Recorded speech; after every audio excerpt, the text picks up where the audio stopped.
ರಾಜ್ಯದಲ್ಲಿ ದಿನದಿಂದ ದಿನಕ್ಕೆ ತಾಪಮಾನ ಏರ್ತಾ ಇದೆ. ಜನ ಅಂತೂ ಕಂಗಾಲಾಗಿದ್ದಾರೆ. ಏರ್ತಾ ಇರೋ ಈ ತಾಪಮಾನಕ್ಕೆ ಸನ್ ಸ್ಟ್ರೋಕ್ ವಾರ್ಡ್ ನಿರ್ಮಾಣ ಆಗಿದೆ ಮೈಸೂರಿನ ಕೆಆರ್ ಆಸ್ಪತ್ರೆಯಲ್ಲಿ. ಮುಂಜಾಗ್ರತಾ ಕ್ರಮವಾಗಿ ವಾರ್ಡ್ ರೆಡಿ ಆಗಿದೆ. ಸನ್ ಸ್ಟ್ರೋಕ್ ಆದವರಿಗೆ ತುರ್ತು ಚಿಕಿತ್ಸೆಗೋಸ್ಕರ ಪ್ರತ್ಯೇಕ ಸಿಬ್ಬಂದಿಯನ್ನ ನೇಮಕ ಮಾಡಿದ್ದಾರೆ.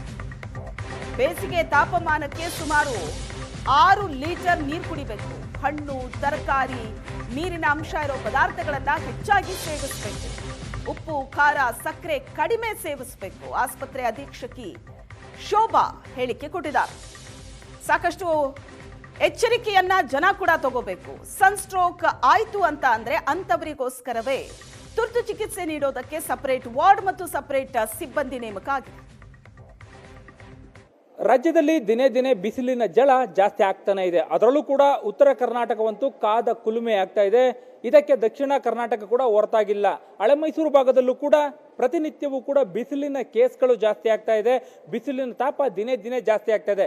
ಪರಿಣಾಮವಾಗಿ ಕೂಡ ಪ್ರತಿ ಆಸ್ಪತ್ರೆಯಲ್ಲೂ ಕೂಡ ಬಿಸಿಲ ಕಾರಣಕ್ಕಾಗಿ ಆರೋಗ್ಯ ವ್ಯತ್ಯಯಾಗಿ ಬರುವಂತ ರೋಗಿಗಳ ಸಂಖ್ಯೆ ಜಾಸ್ತಿ ಆಗ್ತಾ ಇದೆ. ಮೈಸೂರಿನ ಕೆಆರ್ ಆಸ್ಪತ್ರೆಯಲ್ಲೂ ಕೂಡ ಅಂತದೊಂದು ವಿಶೇಷ ವಾರ್ಡ್ ಇದೆ. ಜೊತೆಗೆ ಇವತ್ತಿನ ಮೈಸೂರಿನ ಬಿಸಿಲಿನ ಪರಿಸ್ಥಿತಿಯನ್ನ ನೀವು ಇಲ್ಲಿ ಗಮನಿಸಬಹುದು. ಇವತ್ತು ಹೇಳಲಿಕ್ಕೆ 34 ಡಿಗ್ರಿ ಸೆಲ್ಸಿಯಸ್ ಬಿಸಿಲಿನ ತಾಪ ಈಗಿರ್ತಕ್ಕಂಥದ್ದು. ಇಂತಹ ಸಂದರ್ಭದಲ್ಲಿ ಹೆಚ್ಚಾಗುವಂತ ರೋಗಿಗಳನ್ನ ಚಿಕಿತ್ಸೆ ಮಾಡಲಿಕ್ಕೆ ಮೈಸೂರಿನ ಕೆಆರ್ ಆಸ್ಪತ್ರೆಯಲ್ಲಿ ಸನ್ ಸ್ಟ್ರೋಕ್ ವಾರ್ಡ್ ಅನ್ನ ವಿಶೇಷವಾಗಿ ತೆರೆಯಲಾಗಿದೆ. ಬಿಸಿಲಿನ ಕಾರಣಕ್ಕೆ ರೋಗಗಳಿಗೆ ತುತ್ತಾಗುವಂತ ರೋಗಿಗಳೇನಿದ್ದಾರೆ ಅವರನ್ನ ಚಿಕಿತ್ಸೆ ಮಾಡಲಿಕ್ಕೆ ಈಗ ಸುಮಾರು 30 ಬೆಡ್ಗಳಷ್ಟು ಇರತಕ್ಕಂಥ ವಿಶೇಷವಾದಂತಹ ವಾರ್ಡ್ ಅನ್ನ ರೆಡಿ ಮಾಡಿರ್ತಕ್ಕಂಥದ್ದು. ಇದಕ್ಕೆ ಅಂತ ಸಿಬ್ಬಂದಿಗಳನ್ನು ಕೂಡ ಈಗಾಗಲೇ ನಿಯೋಜನೆ ಮಾಡಲಾಗಿದೆ. ಅಂದ್ರೆ ಎಮರ್ಜೆನ್ಸಿ ಕೇಸ್ಗಳು ಈ ಒಂದು ವಿಚಾರದಲ್ಲಿ ಬಂದ್ರೆ ತಕ್ಷಣವೇ ಕೂಡ ಅವ್ರಿಗೆ ಟ್ರೀಟ್ಮೆಂಟ್ ಸಿಗಬೇಕು ಅನ್ನೋ ಒಂದು ಕಾರಣಕ್ಕಾಗಿ ಡಾಕ್ಟರ್ ಶೋಭಾ ಅವ್ರನ್ನ ಮಾತಾಡೋಣ. ಮೇಡಮ್, ಮೈಸೂರಿನಲ್ಲಿ ಬಿಸಿಲಿನ ಪರಿಸ್ಥಿತಿ ಹೇಗಿದೆ? ಆಲ್ಮೋಸ್ಟ್ 34 to 40 ತನಕನೂ ಹೋಗ್ತಿದೆ ಅಂತ ಬಂದಿದೆ ಇನ್ಫಾರ್ಮೇಷನ್ನು. ಸೊ ಇದರಿಂದ ಏನಾಗುತ್ತೆ, ಎಲ್ಲರ ಜನಗಳು ಡಿಹೈಡ್ರೇಷನ್ ಜಾಸ್ತಿ ಆಗುತ್ತೆ. ಡಿಹೈಡ್ರೇಷನ್ದಾಗ ನಿಮಗೆ ಈಗ ಆಗಲೇ ಗೊತ್ತಾಗಿರ್ಬೋದು, ಸುಸ್ತು, ಬಳಲಿಕೆ, ಆಮೇಲೆ ಈ ಹಾರ್ಟ್ ಬೀಟ್ ಜಾಸ್ತಿ ಆಗೋದು, ಆಮೇಲೆ ಲೋ ಬಿ ಪಿ ಆಗೋದು, ಅದೆಲ್ಲ ಆಗುತ್ತೆ. ಮತ್ತು ಅದನ್ನು ಜಾಸ್ತಿ ಆದರೆ ಅನ್ಕಾನ್ಷಿಯಸ್ಸು ಆಗ್ಬೋದು. ಸೊ ಅದರಿಂದ ನಾವು ಹೇಳೋದು, ಮೊದಲೇ ನೀವು ಪ್ರೊಫೈಲ್ಯಾಕ್ಟಿಕ್ ಆಗಿ ಒಂದು ಮಿನಿಮಮ್ 4 to 6 ಲೀಟರ್ಸು ವಾಟರ್ ಕುಡಿಬೇಕು ಅಂತ, ಪ್ಲಸ್ ಎಳನೀರು, ಮಜ್ಜಿಗೆ ಆ ಥರ ಎಲ್ಲ ತೊಗೋಬೇಕು ಅಂತ.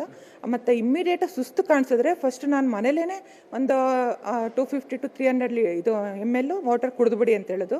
ಕುಡಿದು ಸುಸ್ತು ಕಡಿಮೆ ಆಗಿಲ್ಲ ಅಂತಂದರೆ ತಕ್ಷಣ ಹಾಸ್ಪಿಟ್ಲಿಗೆ ಬನ್ನಿ ಅಂತ ಹೇಳ್ತೀವಿ. ಸೊ ಪ್ಯೂರ್ಲಿ ಡಿಹೈಡ್ರೇಷನಿಂದ ಆದರೆ ಇಮ್ಮಿಡಿಯೇಟಾಗಿ ಕಡಿಮೆ ಆಗಿಬಿಡುತ್ತೆ. ಈ ಸಂದರ್ಭದಲ್ಲಿ ಆರೋಗ್ಯದ ವಿಚಾರಕ್ಕೆ ಬಂದರೆ ನೀರನ್ನು ಯಾವ ಪ್ರಮಾಣದಲ್ಲಿ ತಗೋಬೇಕು ಮನುಷ್ಯ? ಯೂಶಲಿ ಜನರಲಿ ನಾವು 2.5 to 3.5 ಅಂತ ಇರೋದು. ನಾವು ಹೇಳೋದೀಗ ಮೋರ್ ದ್ಯಾನ್ 4.5 to 6 ತಗೋಬೇಕು ಅಂತ. ಮೊದಲೇ ಹೇಳೋದೇನೆಂದರೆ, ಸಮ್ಮರಲ್ಲಿ ಈಗ 11 to 4 o'clock ಹೊರಗಡೆ ಹೋಗೋದು ಅವಾಯ್ಡ್ ಮಾಡಿ ಅಂತ, ಚಾನ್ಸಸ್ ಇದ್ದರೆ ಅವಾಯ್ಡ್ ಮಾಡಿ ಅಂತ. ಆಮೇಲೆ ಆದಷ್ಟು ನೆರಳಲ್ಲಿ ಹೋಗಿ ಅಂತ. ಸೊ ಏನಿದೆ ಅಂಬ್ರೆಲಾ ಆ ಥರ ನೆರಳಿಂದ ಏನಿದೆ ಅದನ್ನು ಯೂಸ್ ಮಾಡಿ ಅಂತ. ಆಮೇಲೆ ಆದಷ್ಟು ಕಾಟನ್ ಬಟ್ಟೆಗಳು ಹಾಕಿ ಅಂತ. ಆಮೇಲೆ ಸಾಲ್ಟು, ಶುಗರು ಮತ್ತು ಸ್ವೀಟು ಇದು 3 ಕಡಿಮೆ ಮಾಡಿ ಅಂತ.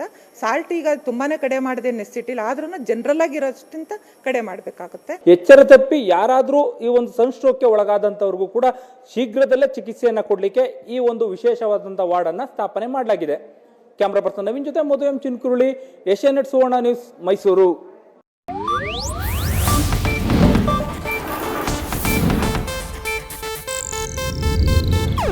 ಇದು ಏಷ್ಯಾನೆಟ್ ನ್ಯೂಸ್ ನೆಟ್ವರ್ಕ್ ಪ್ರಸ್ತುತಿ.